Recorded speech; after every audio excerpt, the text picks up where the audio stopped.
Salut à tous et bienvenue sur Proto-Électronique. Aujourd'hui, on va s'aventurer dans le monde fascinant des capteurs et des contrôleurs avec un projet vraiment cool. Saviez-vous que l'humidité peut affecter bien plus que votre confort? Imaginez un système qui surveille et réagit à l'humidité et à la température pour vous alerter lorsque les conditions deviennent critiques. Vous vous souvenez du dernier projet où nous avons réalisé un contrôleur de ventilateur réactif à la température? Eh bien, aujourd'hui, nous allons encore plus loin en ajoutant un capteur DHT22 pour surveiller l'humidité et la température. Imaginez un système qui peut réagir automatiquement non seulement à la température mais aussi à l'humidité, vous alertant lorsque les conditions deviennent trop extrêmes. Pas besoin d'être un expert en électronique pour suivre ce tutoriel. Je vais tout expliquer étape par étape de manière simple et amusante. Dans cette vidéo, nous allons voir les composants nécessaires pour notre projet, assembler notre circuit de manière organisée et claire, programmer notre Arduino pour qu'il puisse lire les données de notre capteur DHT22 et intégrer cette nouvelle fonctionnalité au projet existant et effectuer des tests pour s'assurer que tout fonctionne parfaitement. Je vais également ajouter quelques touches personnelles et des astuces pour vous aider à tirer le meilleur parti de votre installation. Et bien sûr, nous finirons avec des tests en conditions réelles pour voir notre système en action.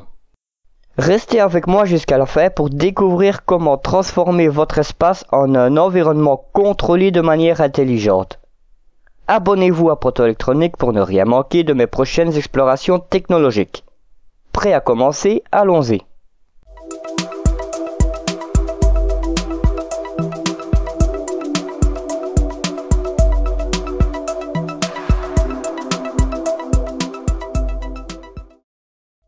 Comme annoncé juste avant, nous allons faire évoluer notre projet de contrôleur de ventilateur réactif à la température en y ajoutant un capteur DHT22 pour surveiller l'humidité. La première partie du projet, déjà implantée sur un PCB, contrôle le ventilateur en fonction de la température grâce à une CTN, un transistor BD139, des résistances, des lettres rouges et vertes et un relais 12 volts. Pour ce projet, j'ai dû placer le premier relais sur une plaque à trous car il n'est pas identique à celui que j'utilise habituellement pour mes expériences et son brochage ne correspondait pas. La nouvelle fonctionnalité que nous allons ajouter consiste en un capteur DHT22 connecté à une carte Arduino. Ce capteur nous permettra de surveiller l'humidité et d'activer un relais supplémentaire en fonction des conditions d'humidité. Nous allons maintenant prendre connaissance du code utilisé pour notre projet. Commençons par inclure la bibliothèque DHT avec la ligne --include dht.h. Cette ligne inclut la bibliothèque DHT qui contient les fonctions nécessaires pour utiliser le capteur DHT22. Ensuite, définissons les broches avec les lignes --define DHT pin 2, --define DHT type DHT22 et --define relais pin 2 5. DHT pin définit la broche de l'Arduino à laquelle le data du DHT22 est connecté. DHT type spécifie le type de capteur utilisé, dans notre cas le DHT22. Et relais pin 2 définit la broche de l'Arduino à laquelle le second relais est connecté. À présent, on initialise le capteur avec DHT, DHT, DHT pin, DHT type. Cette ligne initialise une instance de la bibliothèque DHT pour communiquer avec le capteur DHT22. À présent, observons la fonction setup. Serial Begin 9600 initialise la communication série pour afficher les valeurs de température et d'humidité. DHT Begin initialise le capteur DHT22. Pin mode relais pin 2 output définit la broche du second relais comme une sortie. et Digital Write relais pin 2 low met le relais en position basse au démarrage, soit désactivé.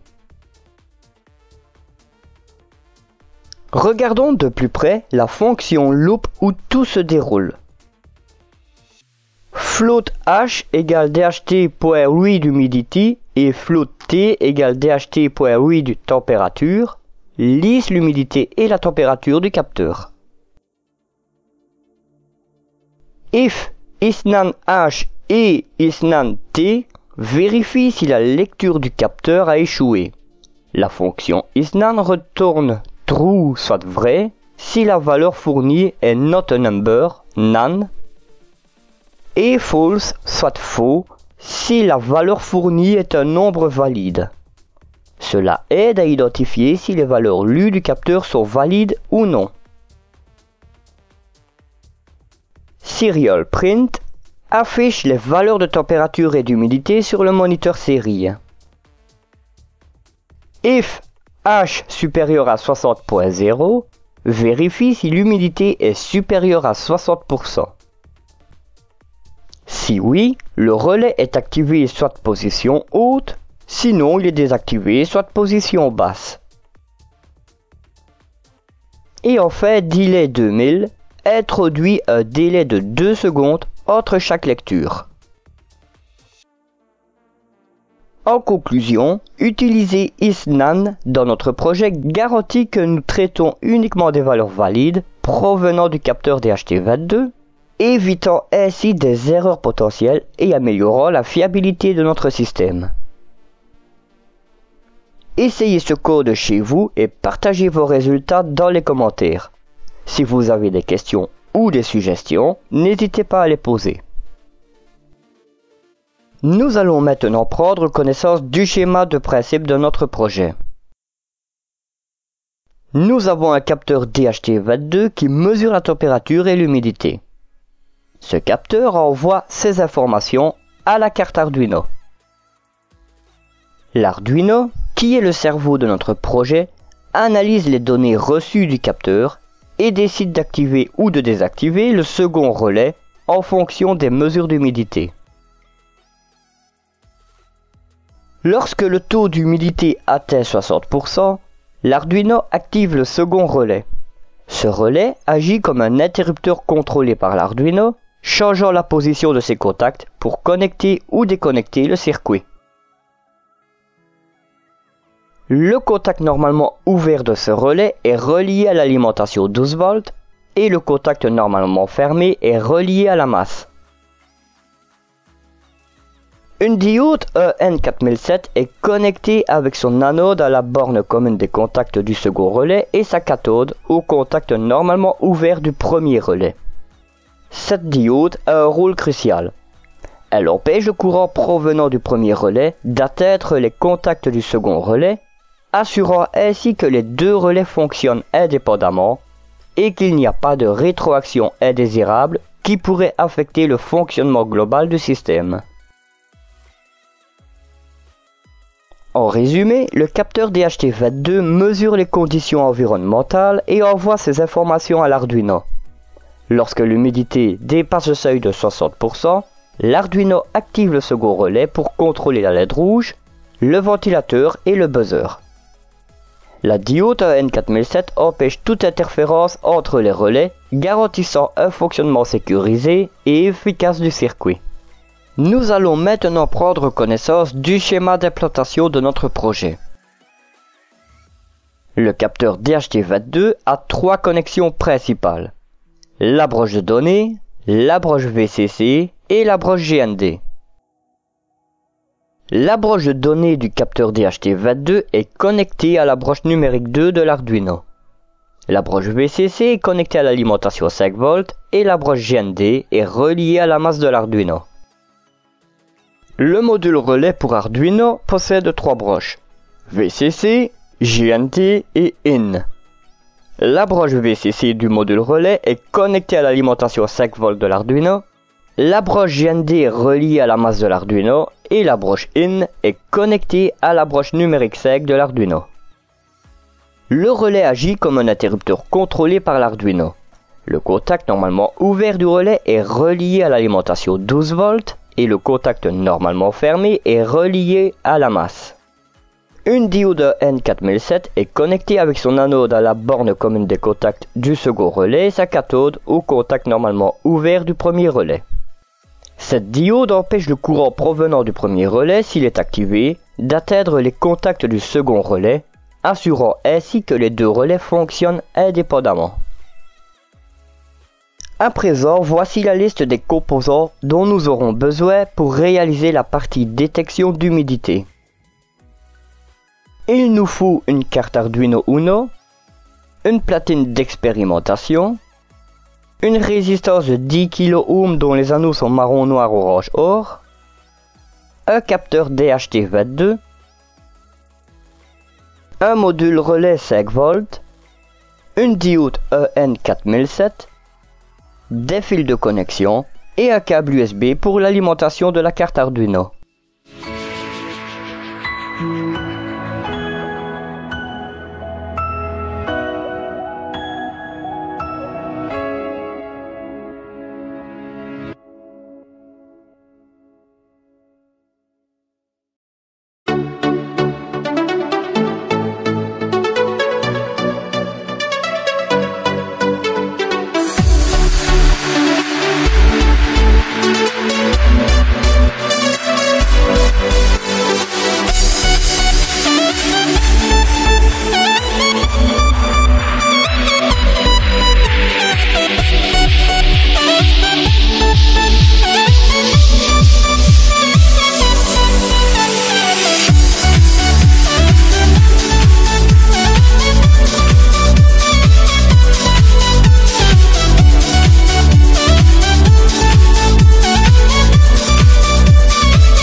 Nous sommes arrivés au moment de vérité, celui de tester notre projet.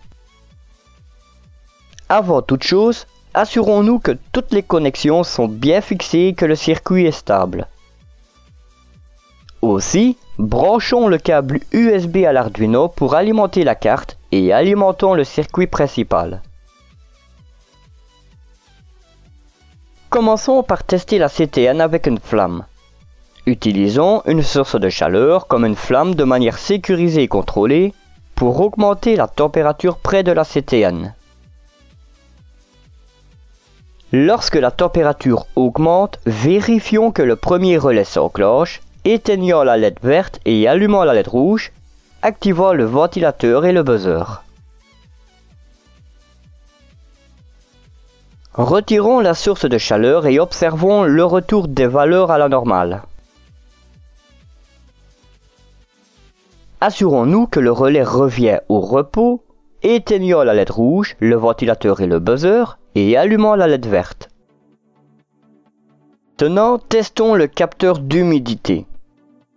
Utilisons un vaporisateur d'eau ou plaçons le capteur dans un environnement humide pour augmenter l'humidité. Sur le moniteur série, on observe les valeurs d'humidité lues par le capteur DHT22. Lorsque l'humidité dépasse le seuil de 60%, vérifions que le second relais contrôlé par l'Arduino s'enclenche pour allumer la LED rouge, démarrer le ventilateur et y activer le buzzer.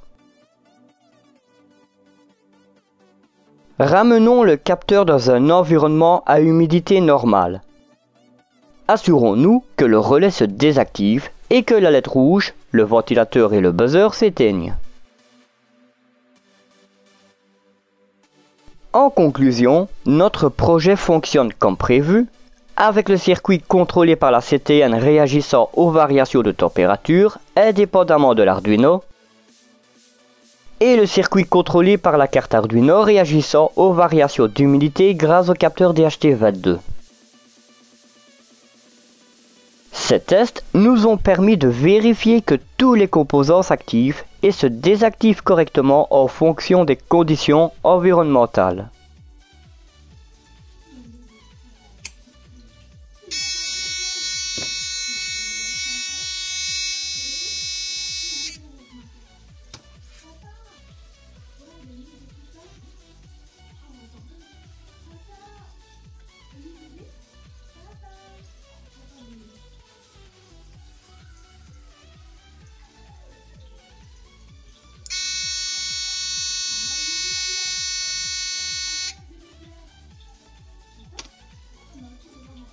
Merci à tous d'avoir suivi cette vidéo jusqu'à la fin. Aujourd'hui, nous avons exploré le monde fascinant des capteurs et des contrôleurs avec notre projet de surveillance de la température et de l'humidité. Ensemble, nous avons rappelé notre précédent projet de contrôleur de ventilateur réactif à la température, ajouté une nouvelle fonctionnalité à ce projet en intégrant un capteur DHT22 pour surveiller l'humidité, assembler le circuit de manière organisée en connectant tous les composants nécessaires, programmer notre Arduino pour qu'il puisse lire les données du capteur DHT22 et activer un relais en fonction de l'humidité, et réaliser des tests pratiques pour vérifier le bon fonctionnement de notre système, tant pour la surveillance de la température avec la CTN que pour la surveillance de l'humidité avec le capteur DHT22. J'ai également pris le temps d'incruster les termes techniques utilisés dans notre projet grâce à un lexique détaillé, afin que chacun puisse suivre et comprendre les concepts abordés. Celui-ci se trouve à la fin du script, dont le lien se trouve en description. Restez à l'écoute car il y aura quelques mises à jour pour ce projet. Nous allons continuer à améliorer et à optimiser notre système pour le rendre encore plus performant et polyvalent. Vous pouvez vous attendre à des fonctionnalités supplémentaires et à des améliorations basées sur vos retours et suggestions. J'espère que ce projet vous a inspiré et que vous êtes maintenant prêt à créer votre propre système de surveillance de la température et de l'humidité.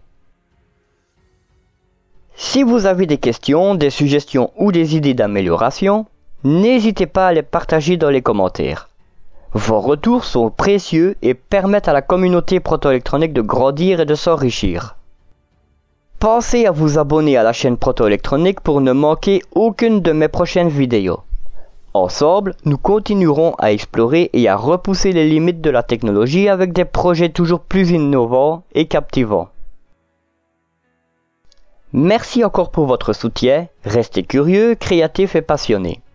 À très bientôt pour de nouvelles aventures technologiques sur Proto Électronique.